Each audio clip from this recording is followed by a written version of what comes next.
What's going on, everybody? Today we're going to try something new. Since I'm a Twitch streamer, gaming news is something that I care about.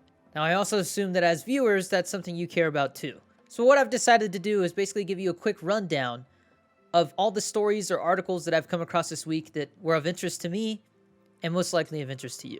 So let me know in the comments below what you think of this type of video, and if you want me to continue doing them once a week. I would post them every Friday. And of course, I'm always open to feedback, so let me know if it's just trash and you don't want to see it again. Now, before we get to this week's news roundup, I wanted to remind you that code DannyD is 30% off on gfuel.com right now, from now until Tuesday, February 23rd. So if there's been a flavor you've been eyeing for a while, maybe Wampa Fruit, maybe that new Bobby Boysenberry flavor that just came out, inspired by Logic, or maybe that Mortal Kombat flavor, Ice Shatter, that I've been raving about, now is a good time. And remember, one of my goals is to someday get my own shaker, maybe even someday my own flavor, and the best way to make that happen is for you guys to use the hell out of that code. Plus, G Fuel's awesome, so why would you not want to get some? Now, this week's first news article really stood out to me because I love Rainbow Six. I've been on a huge Rainbow Six kick lately, and I remember hearing about this Rainbow Six Quarantine game a couple years ago, and it turns out that it sounds like it might not be Rainbow Six Quarantine anymore. Sounds like it might be Rainbow Six Parasite now. Now, my best guess is that they decided to ditch the quarantine name because a lot of us have been in quarantine this past year. Now, besides the title change, we also found out that this is going to be a 3-player tactical co-op shooter set in the future. Now, if you're familiar with the Outbreak mode that was a limited time event in Rainbow Six, I believe back in 2019, you had to fight mutated alien parasites. So, the Parasite name is fitting. I'm actually reading through it now, and it says that in a statement to IGN, Ubisoft explained that the game's name could be changed, and the patch just refers to internal testing for Quarantine, but the Parasite is a placeholder title, with an official title to be announced soon. I guess there was a patch uploaded to the PlayStation Network, and it contained some images and stuff related to this game. Now, that part of that statement also said, while we recently shared that we'll be changing the name of Rainbow Six Quarantine, Parasite is only a placeholder that our internal teams use. We are very happy with the interest generated by this game's development, and we will share more details, including the official name, soon. And they're saying that the game should be arriving by the end of September, so the announcement should be coming sooner than later. And this article also mentions the possibility of a beta, so that would be interesting. And in a little more Rainbow Six related news, we actually got a teaser for Crimson Heist this week. Along with that, they teased the new operator today, whose name is Flores. And he is a new attacker that'll be coming with Crimson Heist. We also saw that his ability is he controls this drone that has a bomb attached to it. So basically an RCXD from Call of Duty. Now we'll get the rest of the details for Crimson Heist this Sunday when they do the full reveal. And so if you guys want me to do more of these videos, I'll definitely talk more about what gets revealed next week. Moving on to Call of Duty news, today we actually got the roadmap for Season 2 of Call of Duty Black Ops Cold War and Warzone. Now with this, we're going to be getting a new battle pass, 6 new weapons, 4 new operators. We're getting a new Outbreak Challenge event. This is being teased as a larger scale zombies event. Now, we've yet to see if this is actually going to be a mode inside Warzone or if it's going to be its own thing for Black Ops Cold War. But either way, we know it's going to be running from the launch date of February 25th until March 11th. We're also getting 2 new Warzone modes, a new Death Machine score streak, gun game, and stockpiler returning. We're also getting a multiplayer map, a multi-team map, and a gunfight map. Now, another thing that's been teased is in the launch trailer, you can actually see a boat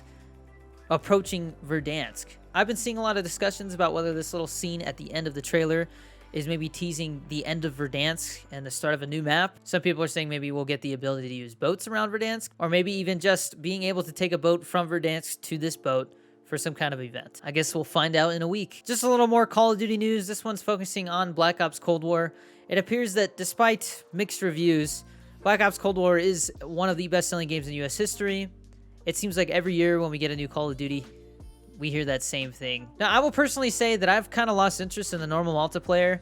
Zombies has been a little stale for me. I feel like the new map that came out, Firebase Z, was just too little too late. It just didn't keep my attention. It's definitely a harder map than Die Machina, or however you say it, but it just didn't really keep my attention. Now, one thing that has gotten my attention with Cold War is the new League Play mode that they launched. Now, a lot of things are still up in the air about this. It doesn't seem like it's fully developed. It seems like the ranking system may be lacking some stuff.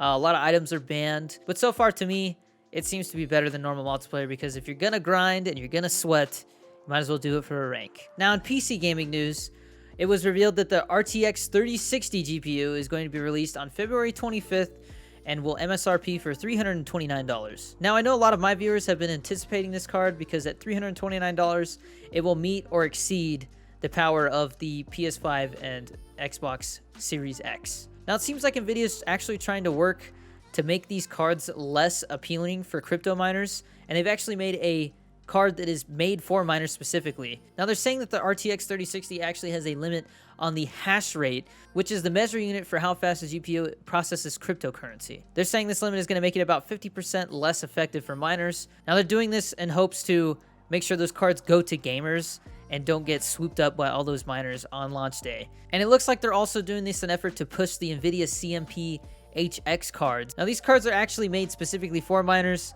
and they actually measure them in Ethereum hash rate. I know I've personally heard a lot of gripes about miners stealing all these cards and how it's super hard to get them. I'm anticipating getting a 3080 Ti whenever that's announced. I'm still rocking a 1080 Ti. So I'm definitely in need of an upgrade, and I'm hoping to do that this summer. Now on to the next story. Valheim is taking over Steam and Twitch. Now, as of February 15th, Steam is saying that Valheim has been purchased by over 2 million players, which is 13 days since its launch, as well as peaked at a concurrent player milestone of 360,000. Now, I've personally seen this game trending on Twitch.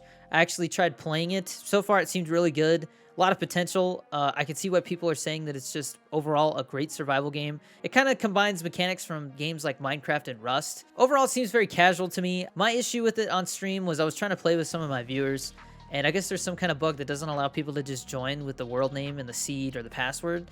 So I'm actually going to have to try that again using just my Steam's friends list. Reviews on Steam have been overwhelmingly positive, and so far it seems like it's worth the 20 bucks. IGN was also reporting that Valheim appears to have been Steam's biggest ever launch for a survival game, so that's pretty cool to see. So I'll definitely give that another shot and give you some more thoughts on that if this game continues to trend. And with this game in early access, it'll be interesting to see where it goes. And the final news story today is about Chivalry 2.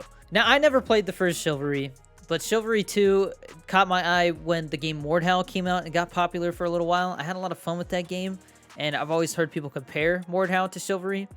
So I'll probably be trying this game. One thing that I'm not totally excited about is that it's going to be launching on PC via the Epic Games Store. Now, this game comes out June 8th, and they're going to be running a guaranteed crossplay closed beta event from March 26th to the 29th for people who have pre-ordered it. Now, this game was delayed from last year due to COVID, but after seeing how Cyberpunk 2077 went, I'm all for delays if it means we're going to get a better product with less bugs. Anyways, guys, that's going to be it for today. I didn't cover a whole lot. I just kind of covered the main stories that caught my eye this week. Let me know if you want me to do more of these videos. I also thought about maybe doing these videos for movies and TV because I'm really into that stuff.